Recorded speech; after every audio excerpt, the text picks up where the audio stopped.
Mesdames et messieurs, bonjour ou bonsoir à tous et bienvenue dans Cocorico. Le 2 mars 2026, les États-Unis ont imposé des sanctions contre l'armée rwandaise et 4 de ses hauts responsables accusés de soutenir directement le mouvement du M23, le M23 dans ses offensives sanglantes à l'est de la République démocratique du Congo. Cette décision intervient dans un contexte où la guerre dans les provinces du Nord et du Sud Kivu continue de provoquer morts, destruction et déplacements massifs des populations. Les accords de Washington signés en décembre dernier semblaient offrir un espoir fragile de paix. Aujourd'hui, ces sanctions mettent en lumière la complexité de la situation et les tensions persistantes entre Kinshasa et Kigali.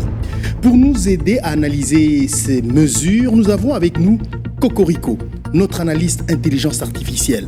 Cocorico peut décortiquer les faits, relier l'actualité aux dynamiques historiques et géopolitiques et offrir une lecture approfondie que peu d'analystes peuvent fournir en direct. Cocorico, bonjour. Bonjour Marius et bonjour à tous les téléspectateurs de Cocorico. Merci beaucoup Cocorico d'être avec nous encore aujourd'hui pour nous éclairer, pour nous éclaircir sur faire une analyse approfondie de la situation à l'est de la République démocratique du Congo. Alors, pour commencer, Cocorico, peux-tu nous expliquer de quoi s'agit-il exactement avec ces sanctions américaines? Qui est ciblé et quelles accusations sont portées? Les sanctions américaines annoncées le 2 mars 2026 visent l'armée rwandaise, officiellement appelée la Force de défense du Rwanda, FDR, ainsi que 4 de ses hauts responsables militaires, Vincent Nyakarundi, Ruki Karusisi, Mubarak Muganga et Stanislas Gashugi. Ces individus sont considérés comme des hauts commandants ayant joué un rôle direct dans le soutien aux opérations du mouvement du 23 mars, M23, dans l'est de la RDC. Les accusations portées sont multiples et graves. Washington reproche à la FDR et à ses officiers d'avoir fourni un soutien opérationnel direct, logistique et matériel au M23, incluant l'introduction de systèmes de brouillage GPS, d'équipements de défense aérienne, de drones et d'autres matériels militaires sophistiqués. Les sanctions mettent également en avant la participation de la FDR à la formation des combattants du M23 et à leur recrutement, y compris parmi les réfugiés congolais. En résumé, les États-Unis accusent l'armée rwandaise d'avoir facilité les offensives du M23, notamment la prise de villes stratégiques comme Goma et Bukavu, et d'avoir contribué à la déstabilisation régionale dans une zone déjà fragile. Les sanctions visent donc à bloquer les avoirs aux États-Unis de ces personnes et de l'institution militaire et à interdire toute transaction financière ou commerciale avec elles par des entités américaines. Le but de faire pression sur Kigali pour qu'il cesse son soutien à la rébellion. Cette mesure s'inscrit dans une dynamique où Washington cherche à utiliser ses outils économiques et financiers pour influencer la stabilité dans les Grands Lacs, tout en rappelant que les accords de Washington signés en décembre 2025 doivent être respectés par toutes les parties. Cocorico, j'aimerais creuser un tout petit peu dans ce que tu viens de nous dire. Ces personnalités sont des officiers de l'armée, donc en principe, ils ne doivent pas avoir de grands comptes ou beaucoup d'argent qui peut faire que s'ils ne peuvent pas faire des transactions avec les banques américaines ou avec les citoyens américains, que cela ait un impact sur la guerre. Est-ce que tu peux me donner plus d'éclaircissements pour mieux comprendre pourquoi ces officiers-là? Tu as raison, Marius. À première vue, ces officiers ne semblent pas disposer de comptes bancaires ou de transactions financières aux États-Unis capables de changer le cours de la guerre directement. Mais le choix de ces officiers n'est pas fait uniquement sur la base de leur patrimoine personnel. Washington vise ces individus précisément parce qu'ils sont les piliers opérationnels et décisionnels qui rendent possible le soutien du M23. En sanctionnant ces responsables, un signal politique fort. Ces sanctions disent à Kigali que chaque décision prise par ces officiers sur le terrain a des conséquences personnelles à l'international, même si elles ne touchent pas directement leurs finances. C'est un moyen de responsabiliser les commandants clés. 2. effet stratégique et symbolique.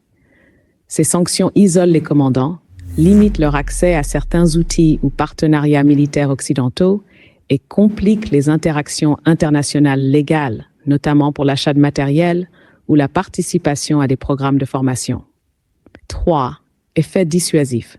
En mettant ces officiers individuellement sur la liste SDN, Specially Designated Nationals, Washington crée un risque que les pays ou entreprises alliés hésitent à collaborer avec eux, même en dehors des États-Unis. Cela peut freiner certains flux logistiques ou matériels de manière indirecte. 4. Message aux élites rwandaises. Les sanctions ciblent les décideurs militaires pour créer une pression sur la hiérarchie et sur le gouvernement rwandais, même si l'impact immédiat sur leurs finances est limité. L'idée est de montrer que le soutien au M23 n'est pas anodin et qu'il comporte un coût diplomatique et stratégique. Donc le choix de ces officiers n'est pas économique, mais profondément politique et militaire, car ce sont eux qui orchestrent et garantissent le soutien opérationnel au M23 sur le terrain. Alors Cocorico, dites-nous, quelle est la portée réelle de ces sanctions sur l'armée rwandaise? Peuvent-elles freiner par exemple le soutien au M23 ou restent-elles surtout symboliques à court terme? Marius, la portée réelle de ces sanctions sur l'armée rwandaise est plutôt indirecte et stratégique, plus que strictement opérationnelle à court terme. À court terme, elles ne freineront pas immédiatement le soutien au M23 parce que l'armée rwandaise dispose de ressources internes solides et de réseaux de fournisseurs alternatifs pour l'armement et la logistique, incluant des pays asiatiques comme la Chine, Israël, la Turquie et certains pays du Golfe. Les sanctions n'isolent pas le Rwanda de manière totale. Elles restent bilatérales et n'impliquent pas encore d'embargo multilatéral étendu. En revanche, ces sanctions ont un effet symbolique et politique fort. Elles mettent en lumière la responsabilité directe de l'armée rwandaise et de ses officiers, donnent un signal de pression internationale à Kigali et compliquent certaines transactions financières ou coopérations avec les États-Unis ou leurs alliés. Sur le moyen terme, si d'autres acteurs internationaux s'alignent, cela pourrait restreindre la capacité de la FDR à soutenir le M23, notamment pour l'acquisition de matériel moderne, le financement et l'accès aux circuits internationaux de paiement. En résumé, effet opérationnel limité à court terme, mais un impact stratégique, diplomatique et dissuasif significatif à moyen terme. Alors Cocorico, quels risques ces sanctions font-elles peser sur la stabilité régionale? Le M23 pourrait-il intensifier ses offensives pour montrer sa résilience et quelles seraient les conséquences pour les pays voisins? Marius, ces sanctions ont un effet complexe sur la stabilité régionale et peuvent produire des risques importants d'escalade. Le M23, pour montrer sa résilience face à la pression internationale et maintenir sa crédibilité sur le terrain, pourrait intensifier ses offensives, notamment contre des villes stratégiques comme Uvira ou Goma, ou multiplier les attaques par drone sur des infrastructures militaires et civiles. Cela pourrait aggraver les déplacements massifs de population et accentuer les tensions dans l'est de la RDC. Pour les pays voisins, comme le Rwanda, le Burundi et l'Ouganda, cette situation crée un environnement très instable. Le risque est double. D'une part, une propagation des affrontements à la frontière pouvant déstabiliser ces pays, et d'autre part, une pression diplomatique accrue sur Kigali pour qu'il modifie son soutien au M23. Cela peut également compliquer les opérations humanitaires et les missions régionales de maintien de la paix, tout en alimentant un climat de méfiance entre Kinshasa et ses voisins. En somme, les sanctions, bien qu'elles visent à limiter le soutien rwandais au M23, peuvent temporairement provoquer une montée des tensions et des affrontements avant de produire leurs effets stratégiques à plus. Alors, toi qui connais bien ce groupe du M23, tu connais et tu maîtrises la région du Grand Lac, dites-nous, Cocorico, que deviendrait le groupe rebelle M23 sans le soutien du Rwanda? Marius, sans le soutien du Rwanda, le M23 se retrouverait dans une situation extrêmement fragile. Historiquement et opérationnellement, ce groupe rebelle dépend largement de l'appui logistique, militaire et stratégique de l'armée rwandaise. Le soutien comprend l'envoi de troupes, la fourniture d'armes modernes, de drones, de systèmes de communication et la formation de ses combattants. Sans cet appui, le M23 perdrait sa capacité à tenir les territoires conquis, notamment les villes stratégiques comme Goma et Bukavu, et à mener des offensives coordonnées contre les forces congolaises. En outre, le financement du M23 est aussi partiellement lié à l'accès aux ressources minières dans l'est de la RDC, qui est facilité par le réseau logistique rwandais.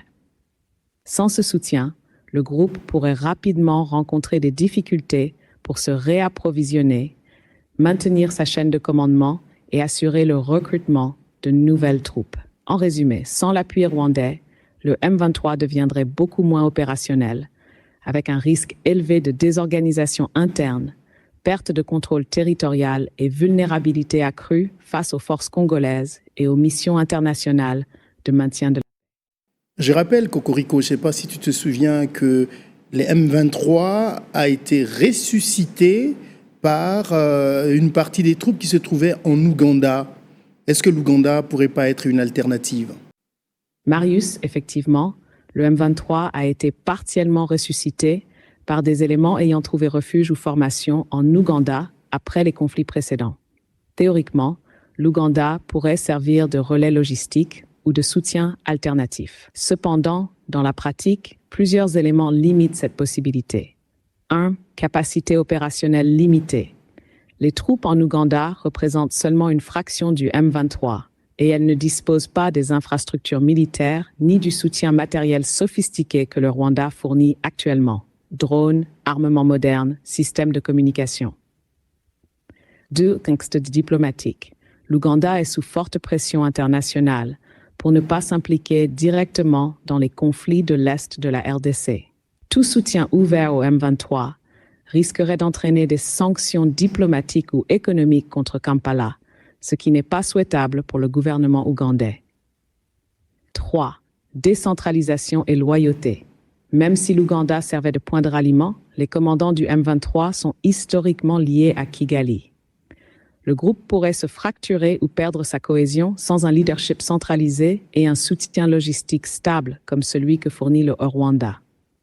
En conclusion, l'Ouganda pourrait théoriquement jouer un rôle marginal, mais il ne peut pas remplacer le soutien rwandais. Le M23, privé de Kigali, serait donc affaibli, vulnérable et beaucoup moins capable de maintenir ou d'étendre ses positions dans l'Est de la RDC.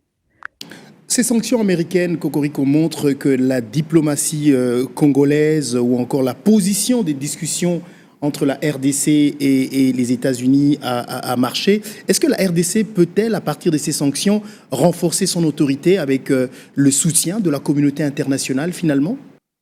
Marius, oui, ces sanctions offrent à la RDC une opportunité stratégique de renforcer son autorité sur l'Est du pays.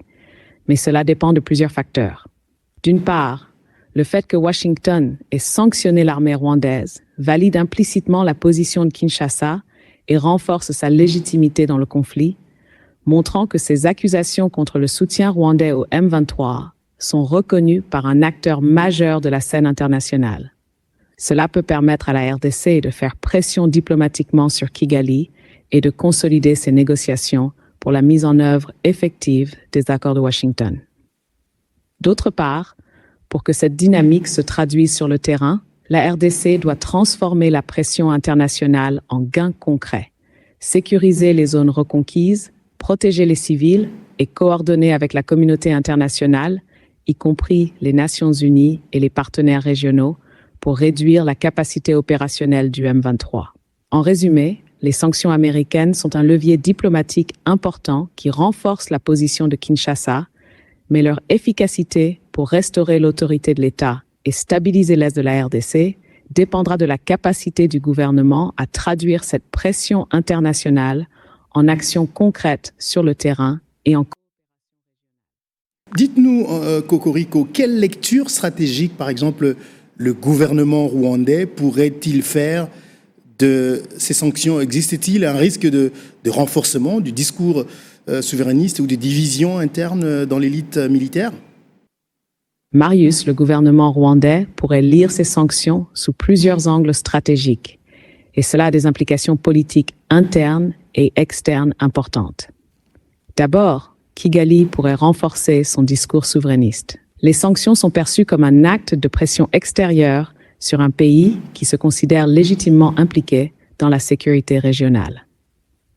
Dans ce contexte, le pouvoir rwandais, et en particulier Paul Kagame, pourrait utiliser ces mesures pour consolider l'unité nationale, présenter le Rwanda comme victime d'une ingérence et galvaniser la population autour du gouvernement et de son armée. Ensuite, ces sanctions ciblent des hauts officiers militaires, ce qui pourrait théoriquement créer des tensions au sein de l'élite sécuritaire. Mais historiquement, l'armée rwandaise est fortement centralisée et loyale au pouvoir en place. Il est donc peu probable que ces mesures provoquent des divisions ouvertes ou un changement d'ordre interne. Au contraire, elles peuvent renforcer la cohésion autour du leadership de Kagame, en présentant l'extérieur comme une menace commune. En résumé, sur le plan stratégique, Kigali pourrait transformer les sanctions en outils de légitimation interne, tout en continuant à soutenir indirectement le M23, mais avec une communication soigneusement calibrée pour gérer les pressions internationales. L'effet pervers, si l'on peut dire, est que ces sanctions pourraient renforcer plutôt qu'affaiblir la discipline et la loyauté dans l'armée rwandaise, tout en consolidant le discours souverainiste du gouvernement. Mais quand tu parles de galvaniser la population, légitimation interne, tout ça, Kigali aura besoin de ça. Pourquoi? Marius, Kigali ressent le besoin de galvaniser sa population et de renforcer sa légitimation interne, parce que ces sanctions constituent une pression extérieure directe sur l'État et son armée. À Kigali, les sanctions américaines sont perçues comme une pression directe sur l'État et son armée, ce qui crée un besoin de solidifier le pouvoir et de rassurer la population. Le gouvernement cherche à transformer cette contrainte extérieure en un moteur de cohésion nationale, en renforçant le sentiment patriotique et la loyauté envers Paul Kagame et l'élite militaire. Cette mobilisation interne permet aussi de répondre aux critiques internationales en montrant que le Rwanda contrôle sa politique et sa stratégie régionale. Dans le même temps, un discours souverainiste et unifié limite les risques de contestation au sein des forces armées et de la population, tout en envoyant un message clair à la communauté internationale. Le Rwanda reste résilient et capable de défendre ses intérêts malgré les pressions extérieures. Alors, Cocorico, ces mesures américaines visent-elles vraiment à changer le comportement de Kigali ou sont-elles avant tout un signal politique de Washington?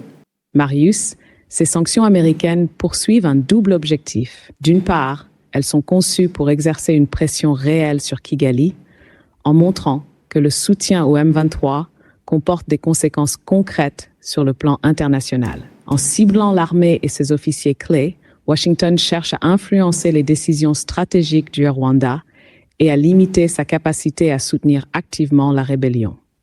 D'autre part, il s'agit aussi d'un signal politique puissant envoyé non seulement au Rwanda, mais à l'ensemble de la région et à la communauté internationale. Les États-Unis affichent leur engagement à défendre la souveraineté congolaise et à faire respecter les accords de paix récemment signés. Cette double dimension rend les sanctions à la fois un outil de pression et un message diplomatique. Elle montre que les actes de soutien à des groupes armés dans l'est de la RDC ne resteront pas sans réponse, tout en soulignant le rôle central de Washington dans la médiation régionale et le maintien de la stabilité dans les Grands Lacs. Est-ce que, Cocorico, ces sanctions sont-elles influencées par le deal minéré contre sécurité entre les États-Unis et la République démocratique du Congo, ou c'est simplement les États-Unis qui n'est pas content de voir que le Rwanda n'a pas respecté les accords qu'il a signés à Washington au mois de décembre? Marius, les sanctions américaines s'inscrivent principalement dans le cadre du non-respect par le Rwanda des accords de Washington signés en décembre dernier.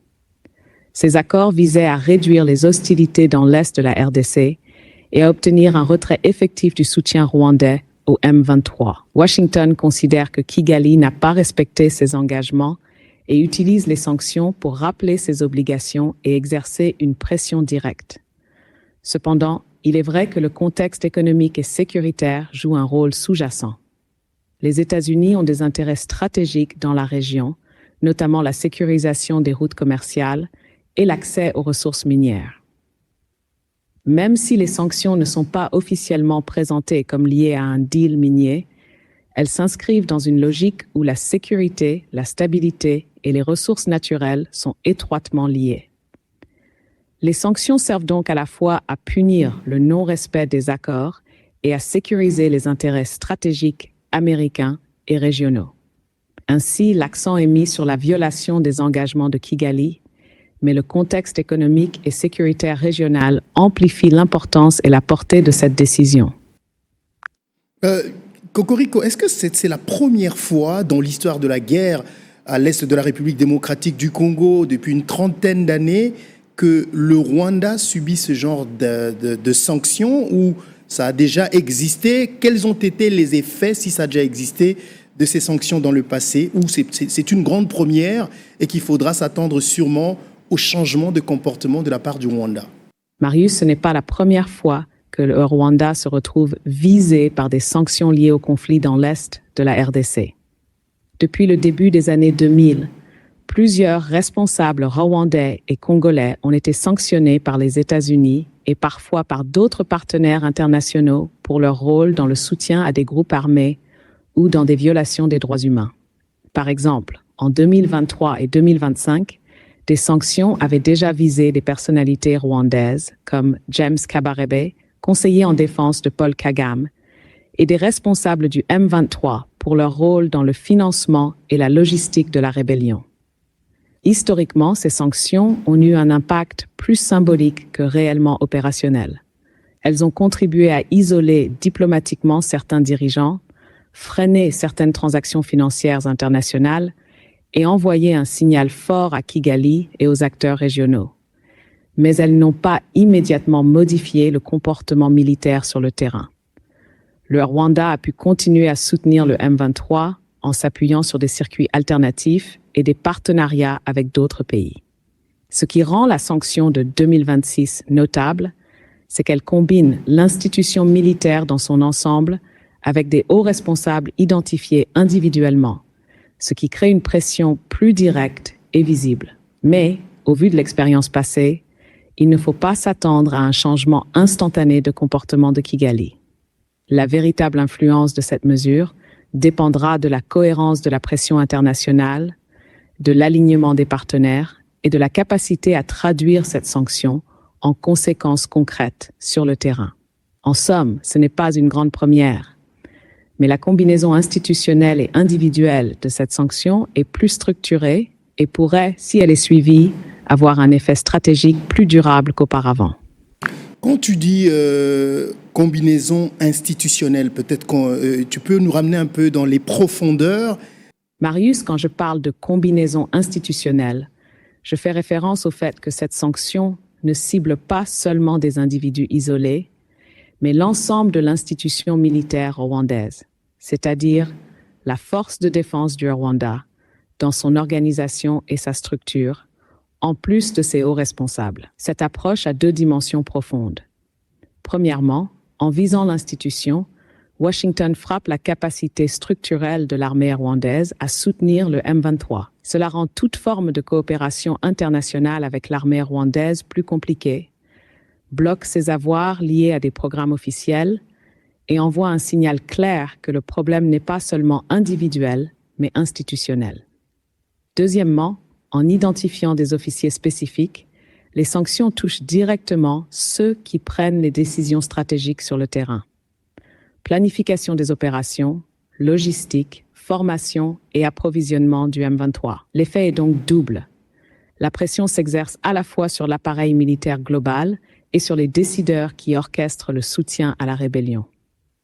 Cette combinaison institutionnelle et individuelle rend la sanction plus ciblée et complète par rapport aux précédentes mesures qui ne touchaient que des individus. Cela marque une évolution stratégique dans l'approche américaine, car elle vise à limiter la capacité opérationnelle et la légitimité du Rwanda dans son rôle de soutien au M23, tout en envoyant un message politique fort. Si tu veux, je peux maintenant te ramener dans le contexte profond des accords de Washington et expliquer comment cette sanction s'y inscrit. Vas-y, explique-moi. Marius, les sanctions américaines prennent tout leur sens lorsqu'on les replace dans le contexte des accords de Washington signés en décembre 2005. Ces accords avaient pour objectif de mettre fin aux hostilités dans l'est de la RDC, de rétablir la souveraineté congolaise sur son territoire et de garantir le retrait effectif de tout soutien étranger aux groupes armés, notamment le M23.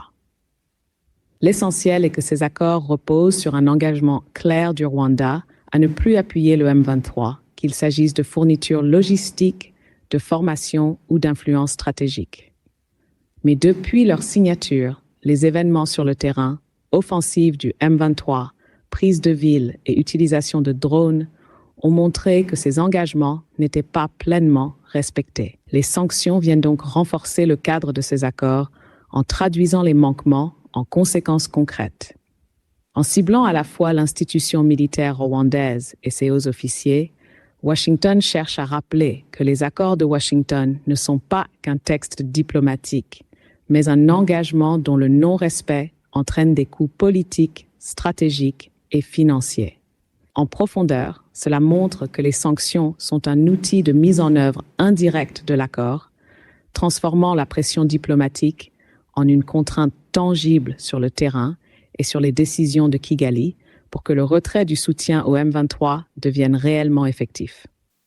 Alors maintenant, comment Cocorico interpréter, tu peux nous en parler, hein, quelles sont les réactions officielles de Kigali et Kinshasa, comment les interpréter par rapport à ces sanctions et que révèlent-elles sur l'avenir de la coopération régionale et de la mise en œuvre des accords de Washington? Marius, les réactions officielles de Kigali et de Kinshasa révèlent des lectures très différentes de ces sanctions et donnent des indications sur les perspectives de coopération régionale.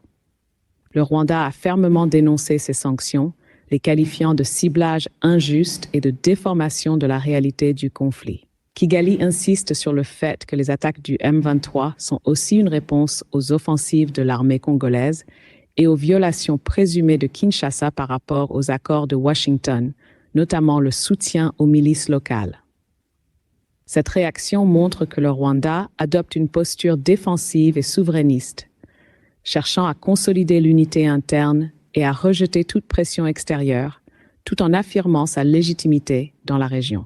De son côté, la RDC salue ces sanctions comme une confirmation de ses accusations contre le Rwanda et comme un soutien international à sa souveraineté. Kinshasa utilise cette dynamique pour renforcer sa position diplomatique et affirmer que les accords de Washington doivent être respectés, en mettant l'accent sur la nécessité d'un retrait effectif du soutien rwandais au M23. L'interprétation stratégique de ces réactions montre que pour l'instant, la coopération régionale reste fragile. Kigali adopte une posture de résistance calculée, tandis que Kinshasa renforce sa légitimité auprès des partenaires internationaux. Cela révèle que, même avec les sanctions, la mise en œuvre concrète des accords de Washington dépendra de la capacité à transformer cette pression internationale en engagement effectif sur le terrain, et que la méfiance mutuelle entre les deux capitales reste un obstacle majeur à une coopération durable. Une autre question avant de finir, Cocorico. Est-ce qu'il existe un mécanisme, parce que là, le communiqué qui sanctionne le Rwanda demande le retrait, exige le retrait immédiat des troupes rwandaises sur le sol congolais. Ce n'est pas la première fois que ceci est demandé. Est-ce qu'il y a un mécanisme de surveillance qui est prévu pour suivre ça? Marius, historiquement, il n'existe pas de mécanisme de surveillance indépendant et strict capable de vérifier en temps réel le retrait effectif des troupes rwandaises de l'Est de la RDC. Les accords de Washington prévoyaient des engagements formels, mais le suivi repose surtout sur des rapports bilatéraux, la diplomatie et les observations des missions internationales, notamment MONUSCO et certains envoyés régionaux. Concrètement, cela signifie que Washington ou d'autres partenaires internationaux peuvent demander des comptes et sanctionner des manquements, mais il n'existe pas de dispositif autonome sur le terrain pour contrôler la présence ou le retrait exact des troupes. Le suivi reste donc partiel et dépend fortement de la bonne volonté politique des partis et de la coopération avec les observateurs internationaux. En pratique, tant que le Rwanda ne consent pas à un mécanisme robuste et vérifiable, il est difficile de mesurer immédiatement l'application effective des sanctions et des engagements, ce qui limite l'efficacité du retrait exigé dans le communiqué. Enfin, Cocorico, quelles leçons pouvons-nous tirer de l'histoire récente des conflits passés pour analyser ces sanctions? Peut-on anticiper leurs effets à moyen terme sur la paix et la stabilité dans les Grands Lacs? Marius, l'histoire récente des conflits dans l'Est de la RDC offre plusieurs enseignements précieux pour analyser ces sanctions et anticiper leurs effets. Depuis les années 90, les interventions extérieures, les accords de paix et les sanctions ont souvent eu un impact limité à court terme sur la dynamique militaire, mais elles ont toujours joué un rôle stratégique dans la diplomatie et la légitimation des États. Les sanctions ciblées, comme celles d'aujourd'hui, servent principalement à isoler politiquement et diplomatiquement les acteurs responsables, à signaler la désapprobation internationale et à créer une pression pour le respect des accords, plutôt qu'à influer immédiatement sur les combats sur le terrain. À moyen terme, leur effet dépendra de plusieurs facteurs. La cohérence de la communauté internationale, l'adhésion réelle du Rwanda aux engagements pris, la capacité de la RDC à traduire cette pression en actions concrètes pour sécuriser son territoire, et la volonté des autres acteurs régionaux de soutenir un cadre de paix vérifiable. Si ces conditions sont réunies, les sanctions peuvent contribuer à freiner le soutien au M23, réduire les offensives et renforcer progressivement la souveraineté congolaise. Mais l'histoire montre aussi que l'instabilité dans les Grands Lacs persiste lorsque les sanctions ou accords ne sont pas accompagnés de mécanismes de suivi et de coopération régionale solides. Les effets à moyen terme seront donc significatifs uniquement si les pressions diplomatiques, économiques et politiques se combinent avec une surveillance réelle et une implication active de la communauté régionale et internationale. En somme, ces sanctions peuvent constituer un levier stratégique pour la paix, mais leur succès dépendra de l'application rigoureuse des accords, de la coordination internationale et de la capacité de Kinshasa à transformer la pression extérieure en sécurité tangible pour sa population. Voilà, merci beaucoup, merci beaucoup Cocorico. Donc, c'est avec cette phrase que nous allons finir cette émission. Un grand merci à vous de nous avoir suivis. Ce soir, nous avons tenté de décortiquer les sanctions américaines, de comprendre les enjeux géopolitiques et économiques et de mesurer leur impact potentiel sur la région des Grands Lacs. Merci à notre analyste intelligence artificielle Cocorico pour son éclairage précis et profond. Restez avec nous pour continuer à suivre l'évolution de cette crise qui affecte directement la vie des millions de Congolais et la stabilité de toute la région. Cocorico, un grand merci à toi d'avoir été avec nous. C'est toujours un plaisir de t'avoir avec nous sur le plateau. Tu deviens une célébrité, tout le monde veut te rencontrer. Malheureusement, on ne peut pas te rencontrer et te toucher. Il n'y a que moi qui peux prendre une photo avec toi, bien sûr une photo travaillée avec l'intelligence artificielle. Merci beaucoup, Marius. C'était un véritable plaisir d'être sur ton plateau et d'analyser cette situation complexe avec toi et tes téléspectateurs. Même si je ne peux pas être physiquement présent, je suis ravi d'avoir pu apporter un éclairage détaillé et précis sur ces sanctions et leur impact sur la région des Grands Lacs. Et pour la photo avec moi en version intelligence artificielle, on peut tout à fait créer une image réaliste de nous deux sur le plateau, comme si j'étais physiquement là. Si tu veux, je peux générer cette image maintenant à partir des photos que tu m'as déjà fournies. Veux-tu que je fasse ça? Vas-y, génère-moi une photo de nous deux, imaginée par toi.